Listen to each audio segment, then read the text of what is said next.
মানুষ মারা গেছে, একজনে বলছে দোয়া বলুন। কি দোয়া?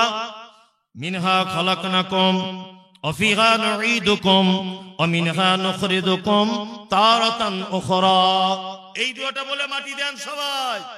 সবাই মাটি দিচ্ছে। আমি জানাজাতে ছিলাম, আমি বলেছি এটা সবাই বিসমিল্লাহ বলে মাটি দেন।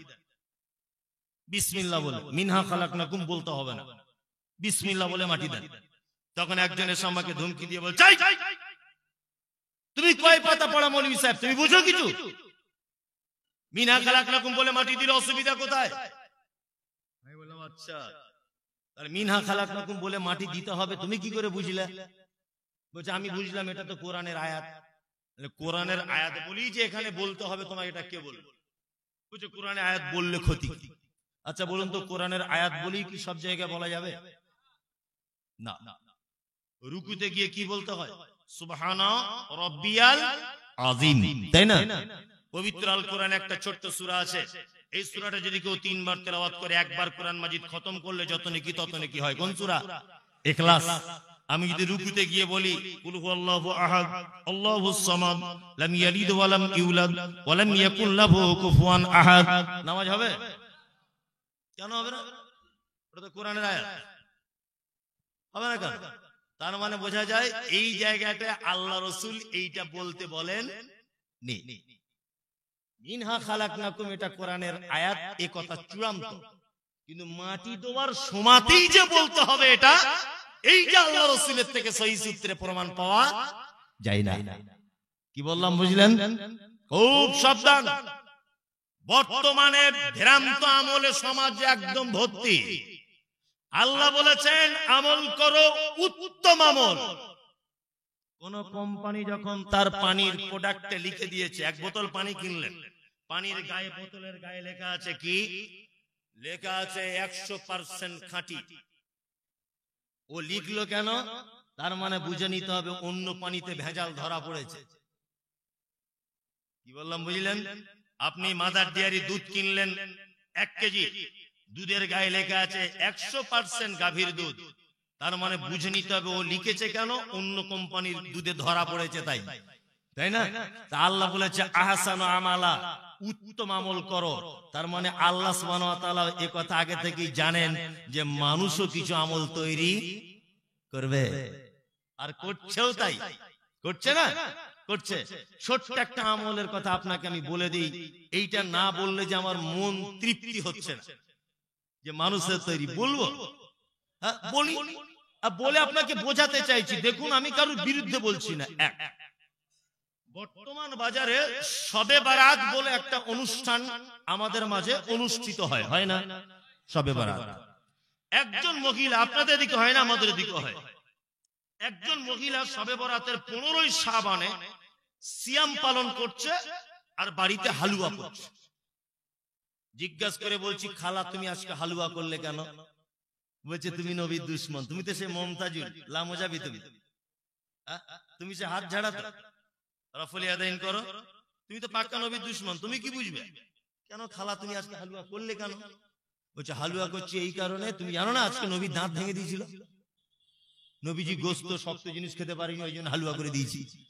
ভালো করে বুঝবে। আপনাদেরকে একটা কথা বলি, আচ্ছা আমার ছেলে একদিন আমাকে বলছে, আব্বু মনে আছে আমি তোমার বিয়ের বরযাত্রী গিয়েছিলাম?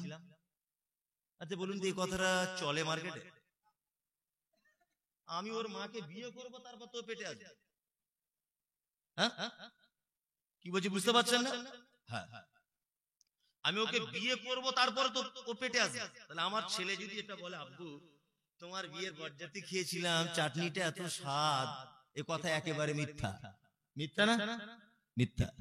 এবার আপনাকে একটা কথা, হালুয়া করছে কোন তারিখে? আরবি শাবান মাসের 15 তারিখ, তাই তো?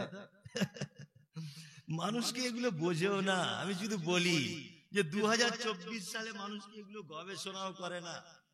একটা হিন্দু লোক যদি এটা শোনে তবুও হাসবে যে কত অন্যায় করছে।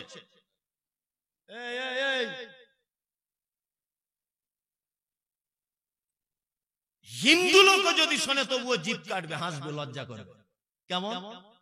এইদিকে মজার ব্যাপারটা বলি, 15ই শাবানে খালা হালুয়া করেছে, নবীর দাঁত ভেঙেছে, তাই তো? শাবান মাসের পরের মাসটার নাম কি? রমজান, তাই তো? তাহলে শাবান মাসের 15 দিন আর রমজানের 1 মাস হলো কত দিন? 1.5 মাস। এখনো পর্যন্ত আল্লাহর নবীর দাঁত ভাঙেনি। তারপরে শাওয়াল মাসের, মানে যে মাসে আমরা ঈদ পড়ি, এই মাসের 13 তারিখে দাঁত ভাঙছে উহুদের মাঠে মুহাম্মদ সাল্লাল্লাহু আলাইহি ওয়াসাল্লাম। তার মানে 2 দিন কম 2 মাস আগে খালা হালুয়া করেছে, নবীর দাঁত ভেঙেছে বলে আদৌ এখনো দাঁত ভাঙেনি। বুঝতে পেরেছেন? এখনো দাঁত ভাঙতে দেরি। তা আমি মুমতাজুল ইসলাম নবীর দুশমন না তুমি নবীর দুশমন? দাঁত ভাঙেনি, আগে থেকে হালুয়া করে বসে আছো। আমি মারা যাইনি, গ্রামের লোক এমনি খবর শুনে 5 কোটি সব কেটে রেখে রেডি করে রেখেছে, এরকম একটা ব্যাপার। ব্যাপার নয়, ব্যাপার। আগে জানো কোন তারিখে নবীর দাঁত ভেঙেছে, কে বলেছে?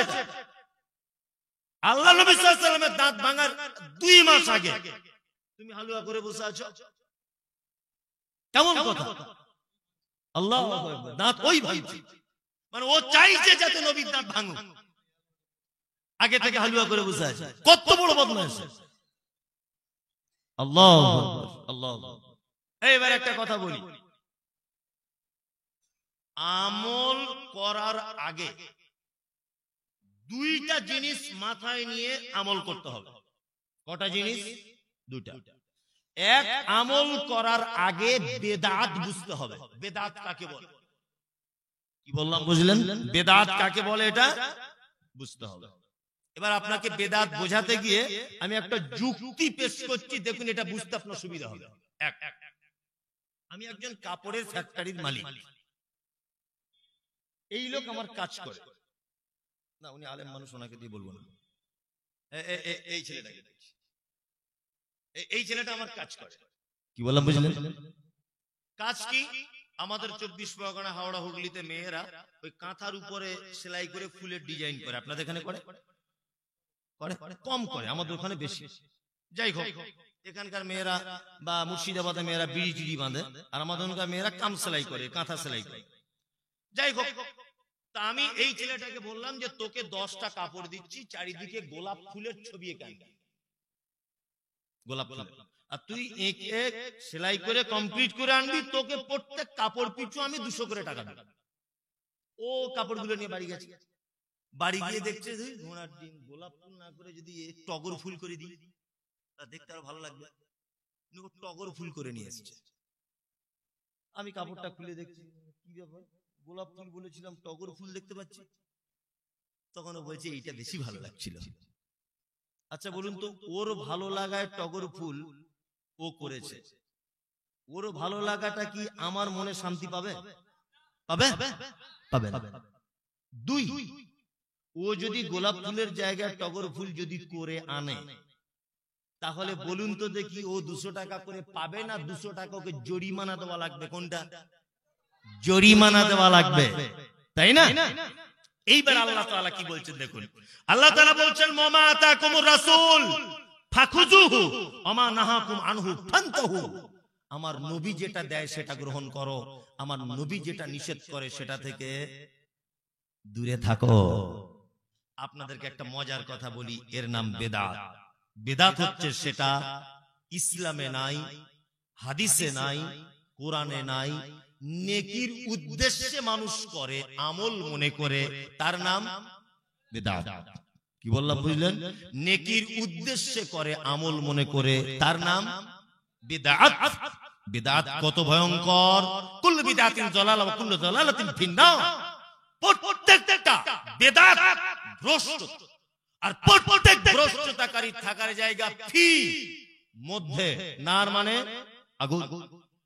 প্রতিটা নতুন আবিষ্কৃত আমলকারীর জন্য থাকার জায়গা কোথায়? জাহান্নাম। বেদাতকারী থাকার জায়গা জাহান্নাম।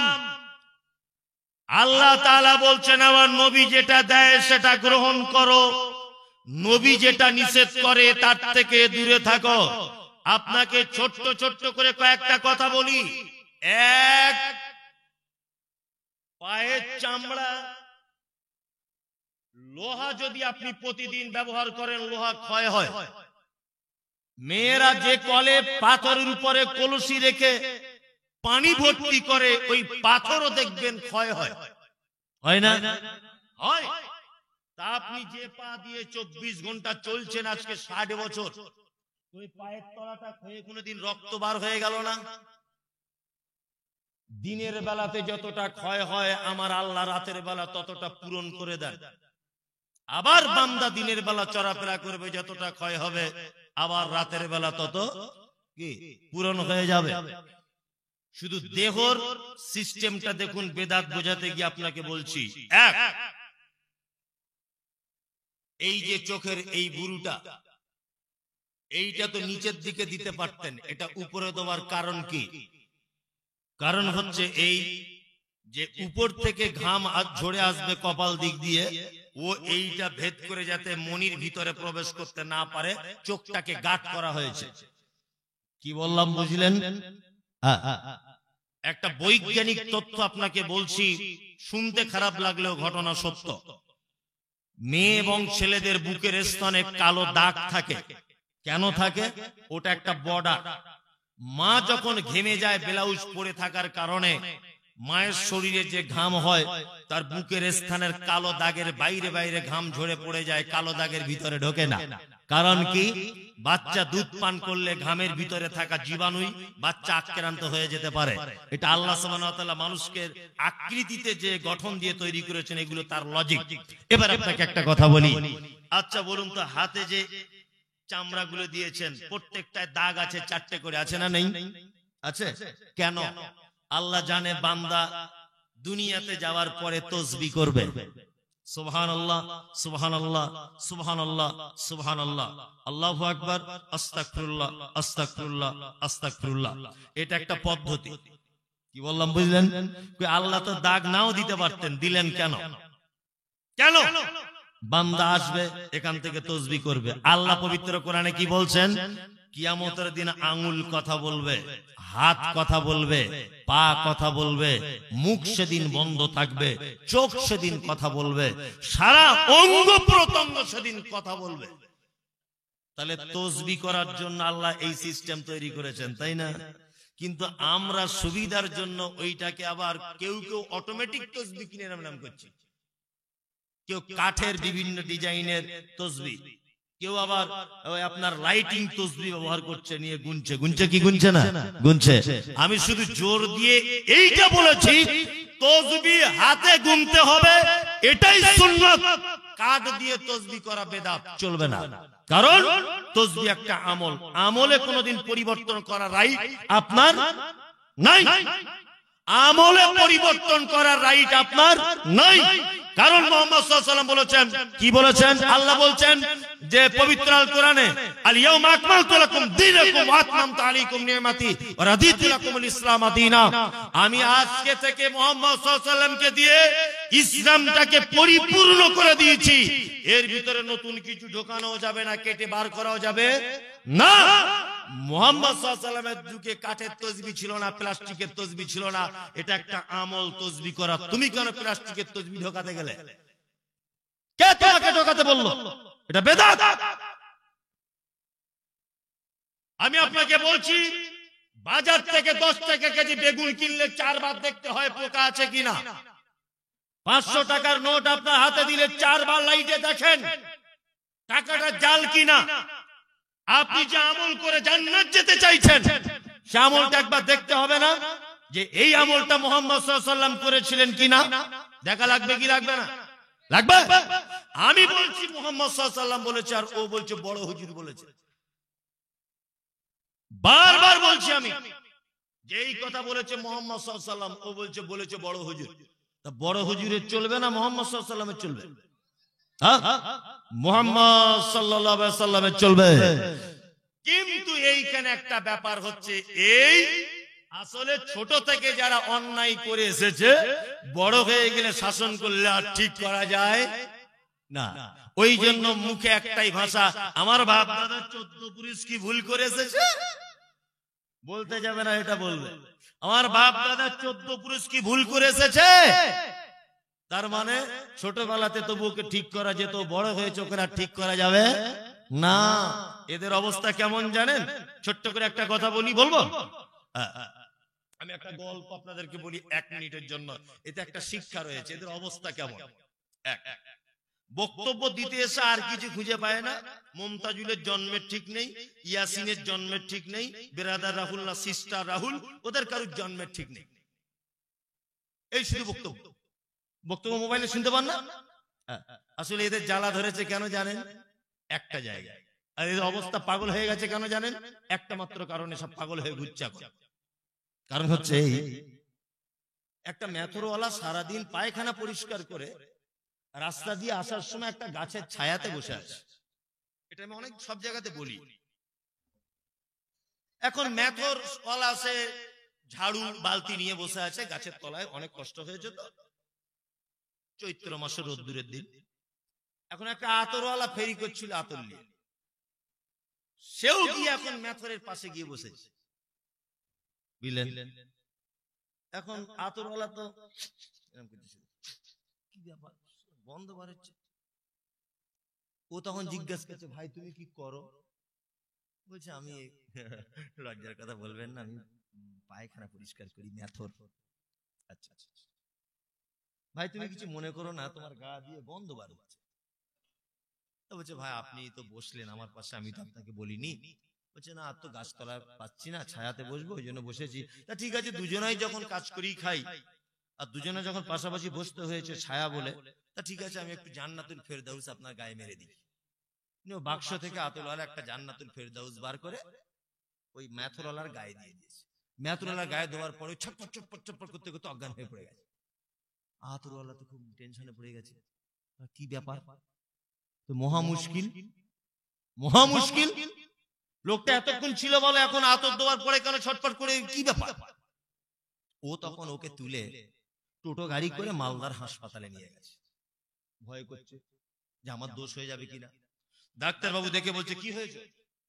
বলছে তেমন কিছু হয়নি ডাক্তার বাবু, একজন মেথর আমি একটা আতরওয়ালা, পাশাপাশি দুজন বসেছিলাম, তা ওর গায়ে দিয়ে গন্ধ বার হচ্ছিল বলে আমি জান্নাতুল ফেরদাউস মেরে দিয়েছি একটু, এই লোকটা অজ্ঞান হয়ে গেছে।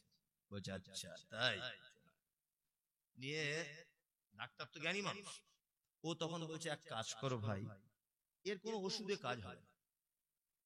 হাসপাতালের পিছনে পুরাতন পায়খানা ঘর আছে, দেখো ওখান থেকে একটু মাল হাতে করে হোক আর কিছু করে তুলে এনে ওর নাকে ঘষে দেয়। ও গিয়ে পায়খানা ঘর থেকে একটু মাল তুলে এনে টাটকা মাল ওর নাকে ঘষে দিয়েছে, পুরো ভালো, পুরো একদম চাঙ্গা।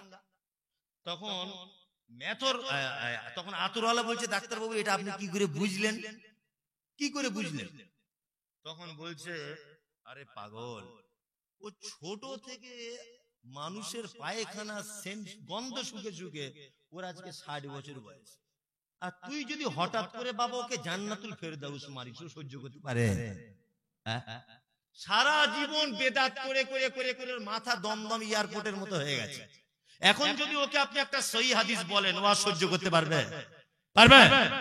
সারা জীবন তাবিজ দিয়ে দিয়ে হারাম ইনকাম করে এসেছে। এখন আমি মুমতাজুল ইসলাম বলছি তাবিজ হারাম, তাবিজ শিরক, তাবিজ দিলে তার পিছনে সালাত নামাজ পর্যন্ত হবে না। এই কথাকে হঠাৎ করে সহ্য করতে পারে? এ তো জান্নাতুল ফেরদাউস, ও তো মেথর। সারা জীবন হারাম কাজ করে করে, সারা জীবন বেদাত করে করে করে করে চুল পেকে গেছে। এখন যদি ওকে সহিহ হাদিস বলি, ও আর মানবে? বলুন মানবে? কখনো মানতে পারে না, অসম্ভব ব্যাপার, ওর পক্ষে মানা সম্ভব নয়। শুনুন একটা কথা আপনাকে বলে রাখছি, বেদাত যারা করে তারা কত ভয়ঙ্কর। সারা পৃথিবীতে যত পাপ আছে, সারা পৃথিবীতে আপনি 100টা লোককে মার্ডার করুন, শয়তান খুশি হবে। আপনি কাউকে গলা কেটে দেন, শয়তান আনন্দ করবে না। কি বললাম বুঝলেন? আপনি কারোর জমি জোর করে দখল করে নেন, শয়তান হাসবে না একবার, কারণ ওকে আপনি খুশি করতে পারেন। কারণ শয়তান জানে ও 100টা মার্ডার করেছে, কালকে আবার আল্লাহর দরবারে সারেন্ডার হয়ে যাবে, আল্লাহ ক্ষমা করে দাও, আল্লাহ তো বড় দয়ালু, আল্লাহ ক্ষমা করে দিবে। আল্লাহ ক্ষমা করতে পারে কি পারে না? পারে। কাউকে কোন অন্যায় ব্যভিচারে লিপ্ত হয়েছেন, শয়তান খুশি হবে না। শয়তান জানে ও মসজিদে গিয়ে খুশি ফজরে পরে কান্নাকাটা করবে, আল্লাহ ক্ষমা করে দিবে। ক্ষমা করে কি করে না? করে। শয়তান একটা কাজ করলে খুশি হয়, তার নাম বেদাত। বেদাত করলে সাংঘাতিক খুশি। যদি বলছেন কেন? শয়তান জানে পৃথিবীতে একটা কাজ করলে মানুষ কোনোদিন ক্ষমা চায় না, মানুষ করে নেকির উদ্দেশ্যে, নেকি মনে করে, এই জন্য শয়তান খুব খুশি হয়। কি বললাম বুঝলেন না? হাদিসে নাই, কোরআনে নাই, এরকম একটা আপনি আমল করুন, এর নাম কি? বেদাত। শয়তান জানে ও তো এটা ভেবেই করছে যেটা করলে নেকি হবে, ওই জন্য বেদাতিকে দেখে শয়তান যত খুশি হয় আর অন্য কাউকে দেখে এত খুশি শয়তান হয় না। আর একটা কথা বলি, বেদাতিরা কত ভয়ঙ্কর। কিয়ামতের দিনে আল্লাহ নবী সাল্লাল্লাহু আলাইহি ওয়াসাল্লাম সমস্ত মানুষকে কাউসারের পানি পান করানোর দায়িত্বে থাকবেন। শুধু এক দল মানুষকে কাউসারের পানি পান করানো হবে না, তাদেরকে টেনে জাহান্নামের ভিতরে ঢোকানো হবে। আল্লাহ রাসূল জিজ্ঞাসা করবেন কি এমন অপরাধ যে অপরাধের কারণে তাদেরকে জাহান্নামে নিক্ষেপ করা হচ্ছে? তখন ফেরেশতারা বলবে মুহাম্মদ সাল্লাল্লাহু আলাইহি ওয়াসাল্লাম, এরা হচ্ছে সেই লোক আপনি মারা যাবার পরে, আপনি চলে যাবার পরে আপনার নাম দিয়ে দিনের ভিতরে নতুন কাজ আবিষ্কার করে সমাজের মানুষের কাছে প্রচার চালিয়েছে, আর এরা নিজেরাও করেছে। এই জন্য এরা কাউসারের পানি থেকে বঞ্চিত এবং এদের থাকার জায়গা জাহান্নাম। খুব সাবধান, খুব সাবধান। বলতে গেলে আবার যুক্তি পেশ করে, যুক্তি এমন যুক্তি পেশ করে যে যুক্তির সামনে টেকাই বড় মুশকিল। বলছে সব যদি বেদাত হবে, মাইক কি করে বেদাত হবে না কেন? কিছু খুঁজে পায় না। বলছে মাইক তো বেদাত। মমতাজুল তুমি 4 চাকা এসছো, 4 চাকাতে ওটা বেদাত। নবীর যুগে সরষের তেল ছিল না, তুমি কেন চুলে সরষের তেল দাও, ওটাও বেদাত। আর ও গাধা বুঝেই না বেদাত কাকে বলে। জাগতিক প্রয়োজনীয় কোন জিনিস ব্যবহারে বা করলে এটা বেদাত নয়। কি বললাম বুঝলেন? এটা দুনিয়াবি প্রয়োজন। আর তুমি যখন আমল মনে করে করবে, একটা জিনিস বোঝাই, হাইয়া আলাস সালাম, হাইয়া আলাল ফালাহ। আজান হচ্ছে কোথায়? মসজিদে। মসজিদে আজান কিসে হয়? মাইকে। আচ্ছা যদি কেউ মুখে আজান দেয় তাহলে মাইকের থেকে নেকি কম হবে না বেশি হবে? সমান। সমান না? মাইকটা ব্যবহার করি কেন? জাগতিক প্রয়োজন, মানুষের যাতে বেশি আওয়াজটা পৌঁছায়, বেশি মানুষ শুনতে পায়, এই কারণে। এগুলো দুনিয়াবি প্রয়োজন, তাই না? এইটা বেদাত কখন হবে? যখন আমি এই নিয়ে আজান দিব, মাইকে দিলে 10 নেকি, মুখে দিলে 8 নেকি, তখন এটা বেদাত। তখন এটার নাম কি? বেদাত। আর মুখে আর মাইকের যখন নেকির কোনো ডিফারেন্স থাকছে না, শুধুমাত্র জাগতিক প্রয়োজনে ব্যবহার হচ্ছে, তখন আর বেদাত থাকছে না। এমন করে বোঝায়, এমন করে বলি, তবুও বুঝে আসে না। আমি একটা ছোট্ট করে একটা উদাহরণ আপনাকে পেশ করছি, দেখুন কেমন লাগে বেদাতীদের অবস্থা। একটা লোক ডাক্তারখানাতে গেছে, এটা আমি অনেক জায়গায় বলি। ডাক্তারখানায় গিয়ে বলছে ডাক্তার বাবু আমার কোনো রোগ নেই, একটাই শুধু রোগ। বলছে কি? বলছে আমার ওজনটা খুব বেড়ে যাচ্ছে দিন দিন। তো ডাক্তার বলছে কেন ভাই তোমার ওজন বাড়ছে কেন? ওজন বাড়ার তো একটা কারণ আছে। বলছে ওজন বাড়ার কারণ হচ্ছে আমি সকালে ঘুম থেকে উঠি ডাক্তার বাবু 20টা রুটি খাই আর 2 কেজি তরকারি। বলছে দুপুরবেলা? বলছে দুপুরবেলা আবার 20টা রুটি আর 2 কেজি তরকারি। রাতে? বলছে রাতে আবার তাই। ডাক্তার তখন দেখতে ওষুধ দিয়ে লাভ নেই, ঘোড়ার ডিম, এর তো রোগ কিছুই নেই, মেন খাওয়াটা কমিয়ে দিতে হবে। এটাই রোগ। বেদাতীদের অবস্থা বলছি।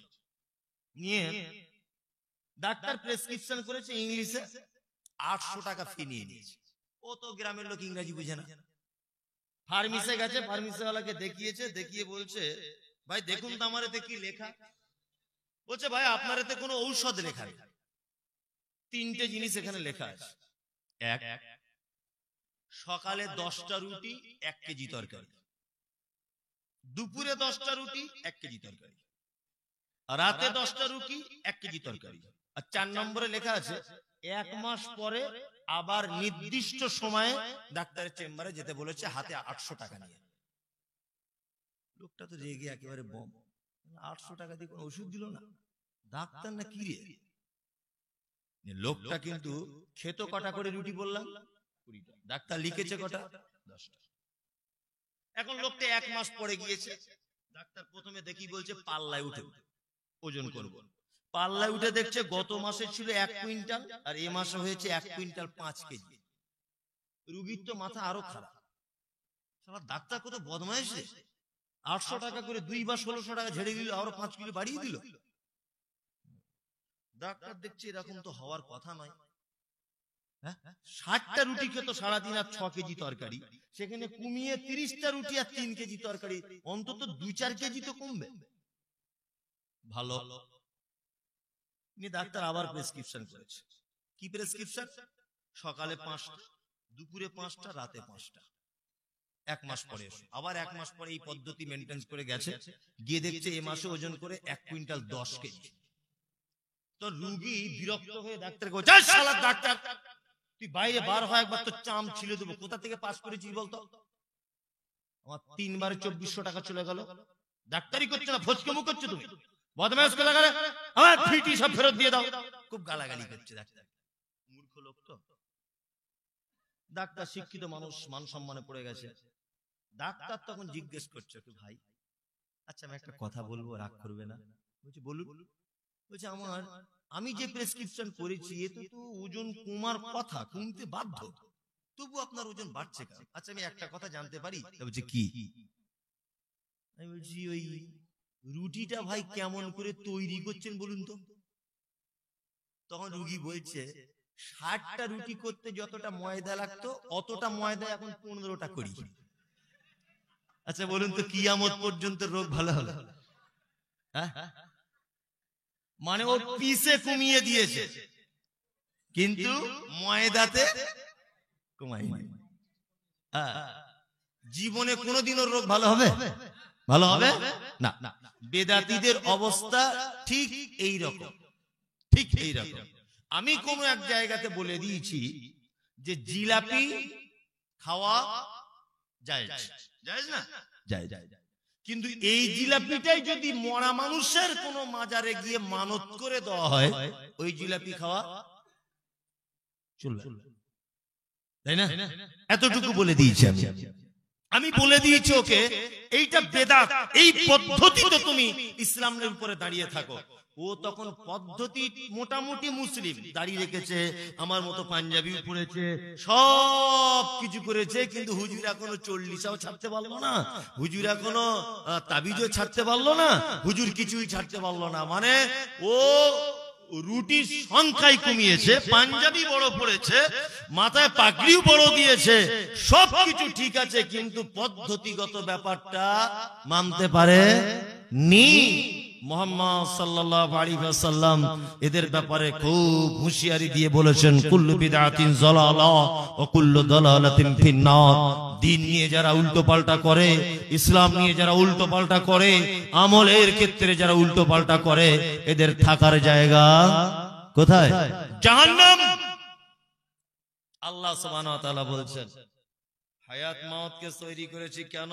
পরীক্ষা করব তোমাদের, তাই তো? পরীক্ষা করার জন্য। পরীক্ষা করবে কি? তোমাদের ভিতরে উত্তম আমল কে করেছে, তাই তো? এইবার তারপরে আয়াতটা বলছি, আল্লাহ তাআলা বলছেন, ওয়াল আজিজুল গফুর, আমি খুব জবরদস্ত ক্ষমাশীল, ক্ষমাকারীকে। আল্লাহ খুব বড় পাপ করেছেন না? ভয় লাগছে, ক্ষমা হবে কি হবে না? আমার অপরাধ মাপ হবে কি হবে না? কোনো টেনশন করবেন না, যদি একটা পাপ করবেন না, শিরক করবেন না, বাকি আপনার দ্বারাতে যত পাপ হয়েছে, আপনি আজকে রাত্রের বেলা উঠুন, উঠে 2 রাকাত সালাত আদায় করে আল্লাহকে ডেকে বলুন, আল্লাহ আমি এই গ্রামের সব থেকে বড় পাপী, আমার ভিতরে ব্যভিচার রয়েছে, সুদ রয়েছে, ঘুষ রয়েছে, সবকিছু রয়েছে, পাপের জগতে কোনো পাপ বাকি নেই, তুমি আমাকে একটু ক্ষমা করে দাও। এইটা বলে যদি আপনি 2 ফোঁটা চোখের পানি যদি ফেলে দেন, আপনার পানি পড়তে যত দেরি, আপনার বিগত দিনের পাপ ডিলেট হতে তত দেরি হবে না। এত বড় তিনি ক্ষমাশীল, আল্লাহু আকবার। এত বড় ক্ষমাশীল, এত বড় দয়ালু, আল্লাহু আকবার। তারপর আল্লাহ তাআলা বলছেন, আল্লাযী খালাকাস সাবআ সামাওয়াতিন তিবাকা, আমি সৃষ্টি করেছি আসমান 1 তলা 2 তলা 3 তলা 5 তলা 6 তলা 7 তলা, এরকম স্তরে স্তরে সৃষ্টি করেছি। আল্লাহ তারপরে বলছেন, মা তারা ফি খালকির রহমান মিন তাফাউত, তোমরা কি তোমার রহমানের, তোমার আল্লাহর সৃষ্টিতে কোন রকমের খুব, কোন রকমের অভিযোগ খুঁজে পাও? আল্লাহ সৃষ্টিতে কোন অভিযোগ আছে? আছে? আমি দুটো একটা কথা বলি, দেখুন আপনার মনে দাগ কেটে যাবে এখনই, সত্যি তো। আল্লাহ সৃষ্টিতে কোনো ভুল নাই। প্ল্যাটফর্মে দেখেছেন কিছু লোক ভিক চাইছে, লা ইলাহা ইল্লাল্লাহ, বাবা দুটো কিছু দাও, কারো হাত নাই, কেউ এরকম হাতটা পিছন দিক দিয়ে, কেউ আবার হাতে পায়ে হাঁটছে, করছে না এরকম বিকলাঙ্গ। কি অপরাধ করেছে তারা? কি অপরাধ, কি অপরাধ করেছে তারা যে মায়ের পেট থেকে এত কষ্ট করে এলো পৃথিবীতে? আল্লাহু আকবার। আমি ওই জন্য বলি যে কোরআন কেন পড়েন না, কেন গবেষণা করেন না, কেন চিন্তা ভাবনা করেন না? দেখুন একটা কথা বলি, এর আগে আল্লাহ তাআলা বলেছেন মানুষকে পৃথিবীতে পাঠিয়েছে কিসের জন্য? পরীক্ষার জন্য, তাই না? আচ্ছা, সব স্টুডেন্টের প্রশ্ন যদি একই হয় তাহলে শিক্ষার মান থাকবে? পরীক্ষার প্রয়োজন আছে? মাধ্যমিকে যে কোশ্চেন, উচ্চ মাধ্যমিকে একই কোশ্চেন, 7এও একই কোশ্চেন, 5এও একই কোশ্চেন, এরকম যদি হয় তাহলে আর পরীক্ষা বলে কিছু থাকবে? তার মানে ক্লাস যার যেমন, প্রশ্ন তার তেমন কি আলাদা, তাই না? আবার যার প্রশ্ন যত কঠিন তার প্রাইস তত বড় বড়, তাই না? মাধ্যমিক পাস করেছো, টোটো চালাও, কিছু করার নাই। 8 পাস করেছো, রিক্সা চালাও,